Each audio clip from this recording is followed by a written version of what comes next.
Tanggal 25 Januari tahun 1945.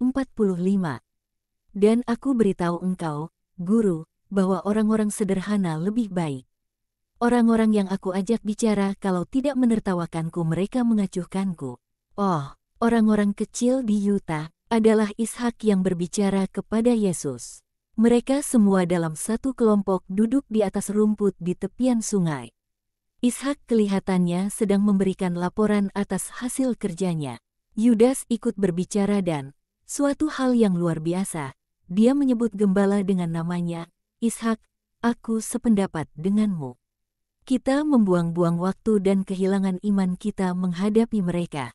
Aku menyerah, aku tidak, tapi itu membuatku menderita. Aku menyerah hanya jika guru menyuruhku. Selama bertahun-tahun aku sudah terbiasa menderita demi setia pada kebenaran. Aku tak dapat mengatakan kebohongan demi mendapatkan kebaikan dari orang-orang yang berkuasa. Dan tahukah kalian berapa kali mereka datang untuk memperolokku, di ruang di mana aku terbaring sakit, menjanjikan bantuan? Oh, pasti itu janji-janji palsu, jika aku mau mengatakan bahwa aku telah berbohong.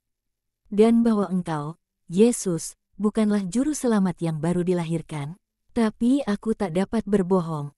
Jika aku berbohong maka aku akan menyangkal sukacitaku sendiri. Aku akan membunuh satu-satunya harapanku. Aku akan menolak engkau, Tuhanku. Menolak engkau, dalam gelap kemalanganku, dalam sakitku yang muram, selalu ada suatu langit bertaburan bintang-bintang di atasku, wajah ibuku, satu-satunya sukacita dalam hidup yatimku, wajah seorang mempelai, yang tidak pernah menjadi milikku dan yang terus aku cintai bahkan sesudah kematiannya. Mereka ini adalah dua bintang kecil, dan dua bintang besar, yang bagai bulan yang paling murni, Yosef dan Maria yang tersenyum pada sang bayi yang baru dilahirkan dan pada kami para gembala miskin, dan wajahmu yang cemerlang, tak berdosa, lembut, kudus, kudus, kudus adalah pusat dari langit hatiku. Aku tak dapat menolak langit milikku itu. Aku tak mau menjauhkan diriku dari terangnya, sebab tak ada lainnya yang sebegitu murni. Lebih baik aku menolak diriku sendiri, atau lebih baik aku hidup dalam siksaan, daripada menolak engkau, kenanganku yang terberkati, Yesusku yang baru dilahirkan. Yesus menumpangkan tangannya pada bahu Ishak dan tersenyum. Yudas berbicara lagi, jadi kau bersikeras? Ya. Hari ini, esok, dan lusa lagi, seorang akan datang. Berapa lamakah pekerjaan ini akan berakhir? Aku tidak tahu, tapi percayalah padaku, adalah cukup untuk tidak menatap baik ke depan maupun ke belakang, dan melakukan segalanya hari per hari. Dan sore hari, jika pekerjaan kita membawa hasil, kita katakan, terima kasih, Allahku, dan jika tanpa hasil, katakan saja, aku berharap pada pertolonganmu untuk esok hari. Engkau bijak, aku bahkan tidak tahu apa itu artinya. Tapi aku melakukan dalam misiku apa yang dulu aku lakukan selama masa sakitku. 30 tahun dalam kelemahan bukanlah hal yang sepele. Aku percaya itu. Aku belum dilahirkan dan kau sudah cacat. Aku sakit, tapi aku tidak pernah menghitung-hitung tahun.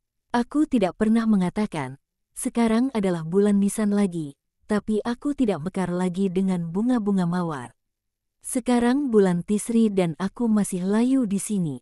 Aku terus berbicara mengenainya, baik kepada diriku sendiri maupun kepada orang-orang baik.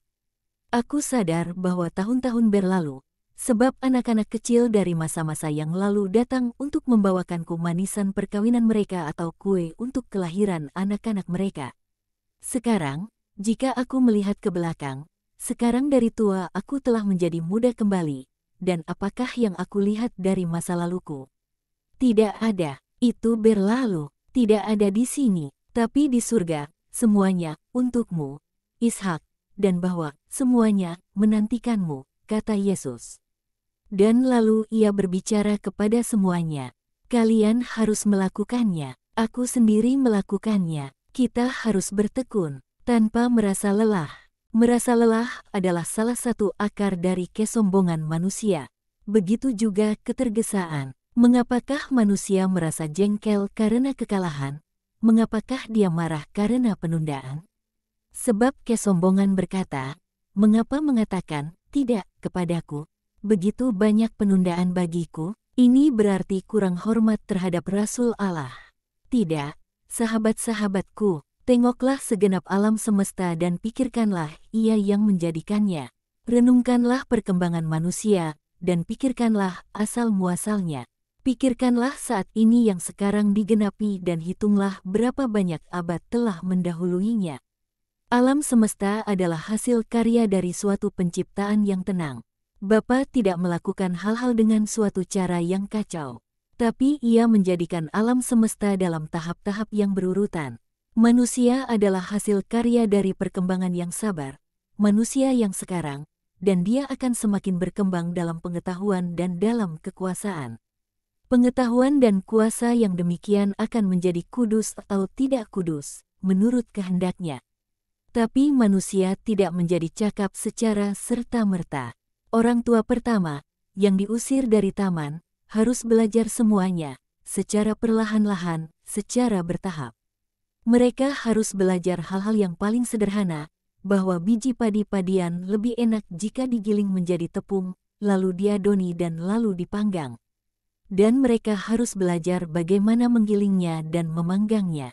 Mereka harus belajar bagaimana menyalakan api, bagaimana membuat sehelai pakaian dengan mengamati bulu binatang, bagaimana membuat rumah dengan mengamati binatang-binatang buas, bagaimana membuat sebuah pembaringan dengan mengamati sarang. Mereka belajar bagaimana menyembuhkan diri mereka sendiri dengan tanam-tanaman obat dan air, dengan mengamati binatang-binatang yang melakukannya lewat insting. Mereka belajar melintasi padang-padang gurun dan lautan, mempelajari bintang-bintang, melatih kuda-kuda, belajar bagaimana menyeimbangkan perahu di atas air. Dengan mengamati tempurung kacang yang mengapung di atas aliran air, dan berapa banyak kegagalan sebelum keberhasilan. Tapi manusia berhasil, dan dia akan pergi lebih jauh. Tapi dia tidak akan menjadi lebih bahagia karena perkembangannya, sebab dia akan menjadi lebih cakap dalam kejahatan daripada dalam kebaikan. Tapi dia akan membuat kemajuan. Bukankah penebusan suatu karya yang membutuhkan kesabaran, ditetapkan berabad-abad dan berabad-abad yang lalu, terjadi sekarang sesudah dipersiapkan selama berabad-abad? Semuanya butuh kesabaran. Jadi, mengapakah tidak sabar? Tidak dapatkah Allah menjadikan semuanya dalam sekejap?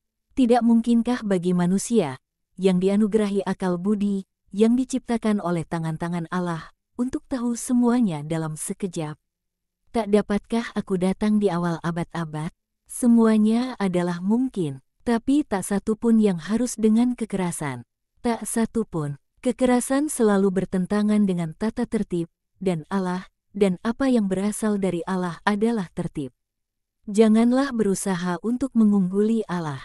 Tapi, lalu, kapan engkau akan dikenal? Oleh siapa, Yudas? Oleh dunia? Tidak pernah, tidak pernah. Tetapi bukankah engkau sang juru selamat?